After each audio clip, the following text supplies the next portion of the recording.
ನೋಡಿ, ನಮ್ಮ ಗೃಹಜ್ಯೋತಿ ಇದರಲ್ಲಿ 200 ಯೂನಿಟ್ಗಿಂತ ಕಡಿಮೆ ಬಳಕೆ ಮಾಡಿದವರಿಗೆ ನಾವು ಒಂದು ವರ್ಷದ ಆವರೇಜ್ ತೆಗೆದುಬಿಟ್ಟು ಅದಕ್ಕೆ 10% ಸೇರಿಸಿ ಅವರಿಗೆ ಮಿತಿ ಲಿಮಿಟ್ ಮಾಡಿದ್ರು. ಅವರಿಗೆ ಅಷ್ಟು ಉಚಿತವಾಗಿ ಬರ್ತಾ ಇತ್ತು. ಈಗೇನಾಗಿದೆ, ಹಲವಾರು ಜನರಿಗೆ ಭಾರಿ ಕಡಿಮೆ ಉಪಯೋಗಿಸ್ತಾ ಇದೆ.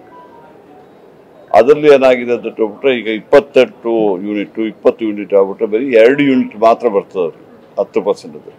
ಅದಕ್ಕೆ 48 ಯೂನಿಟ್ ಯಾರು ಅದಕ್ಕೆ ಕಡಿಮೆ ಯೂಸ್ ಮಾಡೋರಿಗೆ 10% ಬೇಡ ಅಂತ ಹೇಳ್ಬಿಟ್ಟು ಮುಖ್ಯಮಂತ್ರಿಗಳು ಹೇಳಿದರು. ಅದರ ಪ್ರಕಾರ ಇವತ್ತು ಕ್ಯಾಬಿನೆಟ್ಟಿಗೆ ನಾವು ಇದು ಮಾಡಿದ್ವಿ. ಅವರು 10%ಗೆ ಬದಲಾಗಿ 10 ಯೂನಿಟ್ ಎಕ್ಸ್ಟ್ರಾ ಕೊಡಲಿಕ್ಕೆ ಈಗಾಗಲೇ ಇವತ್ತು ಕ್ಯಾಬಿನೆಟ್ ನಿರ್ಧಾರ ಮಾಡಿದೆ. ಇಲ್ಲ, 48 ಯೂನಿಟ್ ಇದ್ದವರಿಗೆ, ಕಡಿಮೆ ಇದ್ದವರಿಗೆ 10 ಅದೇ 58 ಯೂನಿಟ್ ಬರ್ತದೆ. ಹೌದು, ನೆಕ್ಸ್ಟ್ ಮಂತ್ ನೆಕ್ಸ್ಟ್ ಬಿಲ್ಲಿಂಗ್ ಡೇಟಿಂದ ಅದು ನೋಡ್ಬೋದು. ಬಿಲ್ಲಿಂಗ್ ಡೇಟ್ ಆಗ್ತದೆ.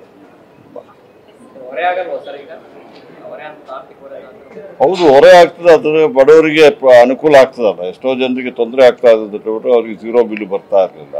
ಯಾಕಂದ್ರೆ ಈಗ 20 ಯೂನಿಟೇ ಯೂಸ್ ಮಾಡ್ತಾರೆ. ನಾವು 2 ಯೂನಿಟ್ ಕೊಡ್ತೀವಿ, 22 ಕೊಡ್ತೀವಿ. 22 ಯೂನಿಟ್ಲಿ ಅವ್ರಿಗೇನು ಅನುಕೂಲ ಆಗೋದಿಲ್ಲ. ಈಗ ಪ್ರಕಾರ 10 ಯೂನಿಟ್ ಬಿಟ್ರೆ 20 ಯೂನಿಟ್ಗೆ ಇನ್ನೊಂದು 10 ಯೂನಿಟ್ 30 ಯೂನಿಟ್ ಬರ್ತದೆ. ಅದಕ್ಕೆ ಆ ಪರ್ಸೆಂಟೇಜ್ ಕಡಿಮೆ ಬಳಕೆ ಮಾಡಿದವರಿಗೆ ಪರ್ಸೆಂಟೇಜಿನಿಂದ ಏನು ಅನುಕೂಲ ಆಗೋದಿಲ್ಲ.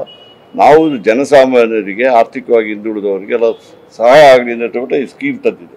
ಅದರಿಂದ ಅವ್ರಿಗೆ ಸಹಾಯವಾಗುವಂಥ ಕೆಲಸನ ಇವತ್ತು ಸ್ವಲ್ಪ ಹೊರೆ ಆಗ್ತದೆ ಸರ್ಕಾರಕ್ಕೆ. ಆದರೂ ಸಮೇತ